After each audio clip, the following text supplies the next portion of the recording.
Let us take hands and walk together through an empty square at dawn. The square possesses a dried-up fountain, stained with rust, the color of blood. On the horizon sits a dot that could easily be an airplane, but the airplane hasn't moved in 7 years. Are we specks within a photograph? Or has the realm of the physical ceased to move, running and running, but never moving forward?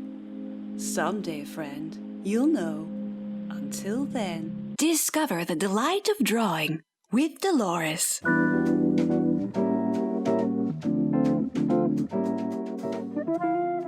Greetings, listeners.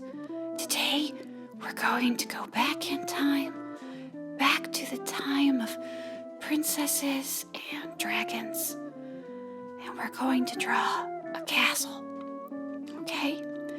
So it's time to put your creative mask on and get a piece of paper and a pencil.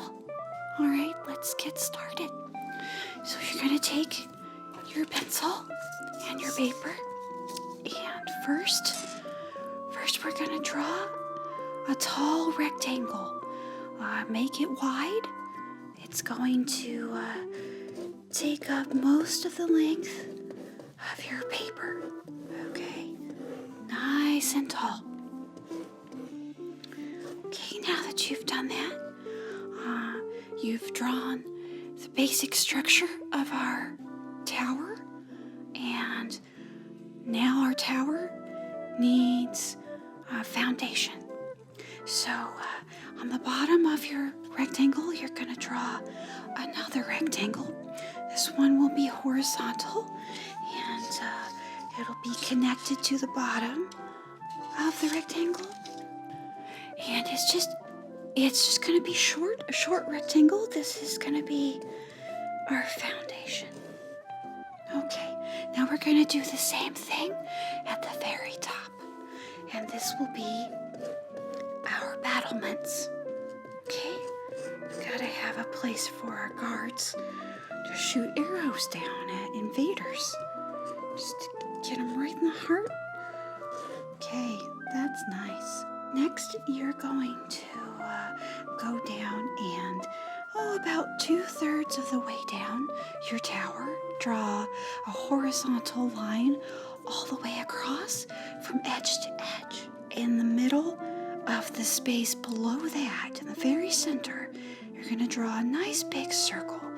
Leave some room around it. And that is our tunnel for drainage of unmentionables. Next, you're going to go all the way up to the top under the battlements, and you're going to draw a short vertical line in the center, connected from the top, but in the middle of the top. And this is going to be a rope that will hold our castle banner, because everyone wants to know what castle this is, because it's so beautiful the way that you've drawn it. Next, underneath that short line, you're going to draw another horizontal line all the way across your tower, connected to that short line. Okay, that's the top of our banner. Go down a ways, as far as you want to go. And starting from the left side of your tower wall, we're going to draw a diagonal line going up to the right side. And that is your banner. And it... Oh, that's not right. I want to draw happy things. Well, we learned about history today in a roundabout sort of way. Not really as intended, but that's okay. It's okay. It's... Story time, everyone. Story time. Today's story is What Elvis Knew, and it's inspired loosely by actual events. His name was Elvis, and he was a good boy. The best boy, Papa often told him. Elvis' favorite things were warm cooked meat in the shiny dish, nap time with Mama and Baby on the couch, and old socks tied up in knots. Elvis liked Tina, the gray tabby cat who lazed in the sun on the old oil drum by Papa's storefront. He liked suntime more than nighttime, but nighttime was okay too, especially when the faraway dogs sang their strange songs at the moon. Elvis would often sit out in the backyard and listen. He liked their strangeness. More than anything, Elvis liked when Papa took off the leash for long walks in the woods. Alone time with Papa in the woods was his very most favorite of all. There were rabbits to chase and sometimes deer. Not so many as there used to be, but it was still a good time. And he liked to sniff out all the places he and Papa had buried bones before. Elvis would dig them up one day if only Papa would let him. He remembered them all, and he would point them out each time they passed. Elvis used to like the strangers who came to Papa's gas station. They used to be exciting to him, with their new smells, and the way they would pat his head as they walked inside the store. "Who's a good boy?" they would say, and they would smile at him. Elvis knew the answer to that question, but he would wag his tail and pretend not to know just so they'd tell him again. Sometimes they would buy treats from the jar by Papa's register, and they'd give them to him on their way out. Elvis thought that was very clever of Papa. That was when Elvis was still a pup. Things were different then. The coming of strangers had not yet meant the coming of the bad sounds. Strangers came by so rarely anymore that it took Elvis a long time to make this connection. But now he knew. Elvis knew that when the strangers parked their cars at the tanks, they'd soon come up to the store. They'd pat his head, and then they'd go inside to buy things. But when they got inside Papa's store, always half dark, always piled up with old and broken things, Papa's friends would come out, and they would give the strangers bad hugs and drag them screaming, screaming, screaming to the room underneath the floor. Elvis wasn't allowed in the room underneath the floor, and for that he was glad. That was where the loud-toothed monster lived, the same awful mean thing that chewed through trees for Papa. But the trees didn't scream like strangers did. They didn't cry and beg, and they didn't need to be held in place by Papa's friends. Oh, Elvis loved Papa more than most anything, but he didn't like to be around Papa when strangers came. Now when strangers came, Elvis would pace nervously by the door. He'd watch them put the gas in their cars, and he'd wish with all his heart they could understand him. "Go away," he'd whine. "You'll wake up the monster and he'll hurt you bad. Go away before it's too late." He looked to Tina for reassurance. Tina never seemed bothered by anything. "No use getting worked up," she told him once. She was a few years older than Elvis, and he thought she must have been the wisest animal in all the world. The strangers weren't here before. They come, then they're not here again. What's the difference? But Elvis worried all the same. He wished he could go nap with Mama and Baby up at the house, but Papa always wanted him to stay out front and guard. He was supposed to scare new strangers away and keep old strangers from leaving. Oh, Elvis wished he didn't have to guard. He didn't like the thought of choosing between letting strangers escape and obeying Papa. So far, no stranger had ever gotten out. At least, Elvis thought, it never lasted very long. The screaming would stop after a while. The loud-toothed monster would go to sleep. Elvis would hear Papa and his friends talking and laughing like nothing scary had happened. Then Papa's friends would leave, carrying big packages wrapped in paper. They'd get in their trucks and they'd drive away. It would be quiet after that, except for the sounds of Papa cleaning the room underneath the floor. Then, nighttime. Elvis could go up to the house with Papa then. Papa would be carrying paper packages of his own. Mama would make supper like always, except that on these night times Elvis would get extra meat. "Because I was a good boy today," he would think. After supper, Elvis would go outside and sit in the yard, give himself time to shake off the bad feelings. He'd look at the moon and listen to the faraway dogs sing their strange songs, and he'd feel all right again. He was a good boy, the best boy. Papa said so, and that was all Elvis needed to know. Hush now, Phyllis is speaking. If you have have a scar on your left hand, particularly near a knuckle. That could mean that you will... What? No, that's not it. Excuse me. It could mean that you will have a disagreement with a relative. This will not be a relative to whom you are especially close. It may be a distant cousin. An argument or spat will regard some matter of inheritance. Not necessarily a large inheritance. More likely some trifle such as an ironing board. Not specifically an ironing board, but something of the like. And the departed may not, strictly speaking, be departed. But the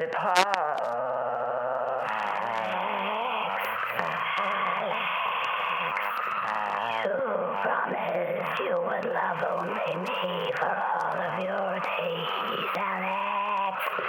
You abandoned me in my time of need. I'm coming for you, Alex.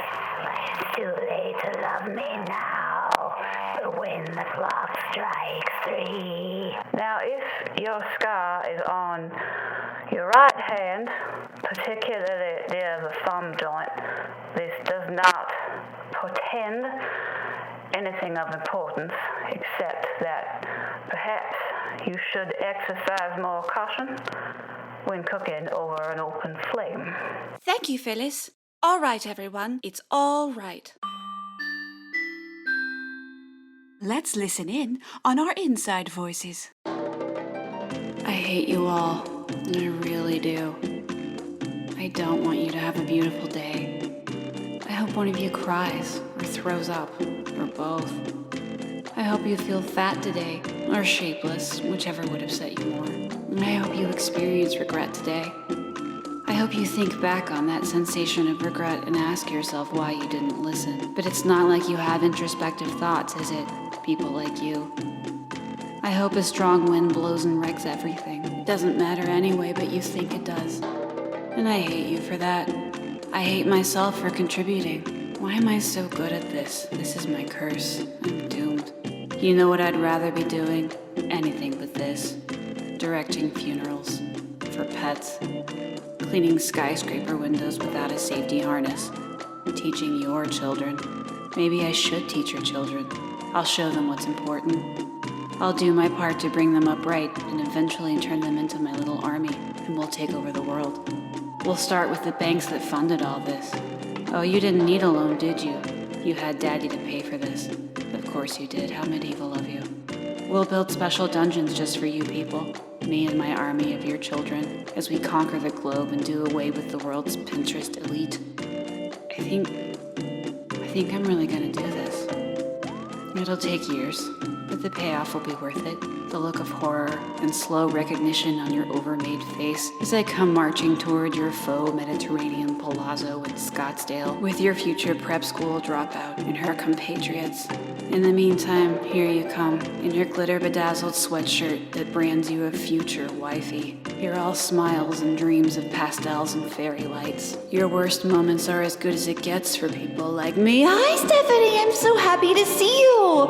Only 2 weeks until the big day. Are you excited? I'm so excited for you! Let's go over the table arrangements one more time because I'm not sure about the weather and I'm thinking posies might not fare well in the wind. And now, ask. Charles writes, my sister has this insane doll collection in her house, and I only recently had to move into it. Until I can get enough money for my own apartment, I'm stuck here. I swear, each of them change position every time I pass those shelves. My sister keeps brushing it off every time I ask her, please, what do I do? These things are freaking me out.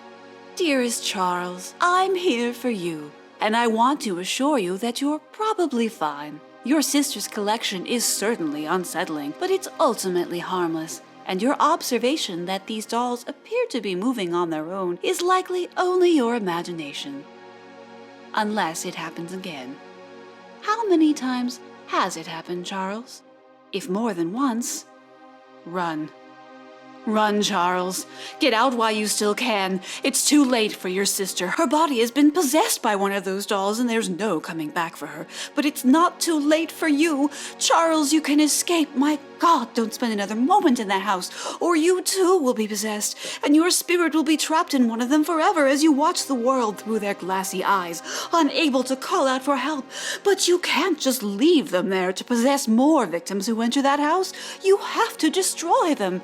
This won't be easy, I'm afraid. Demon dolls can't be easily dispatched by mere human beings. You must convince your possessed sister to do the deed. They can only destroy themselves. You must trick your sister into removing the heads of the dolls, of putting them in a pit and baptizing them with flame. You can't do it yourself. You'll only make them more powerful. I can't say what will happen to your sister as a result, because, Charles, I must confess that I have never seen a horde of demon dolls successfully defeated. Not once. But it may very well be nothing. It's more than likely your mind playing tricks on you. I advise sitting calmly with the dolls in a nice, comforting cup of cocoa. Tell the dolls you'd like to make your peace with them. They might be amenable to a deal. I hope this brings you comfort. If any other listeners seek advice, you may send your questions by whispering into the rising smoke of smoldering driftwood, or by sending a letter to ask@goodnightdearmargaret.com.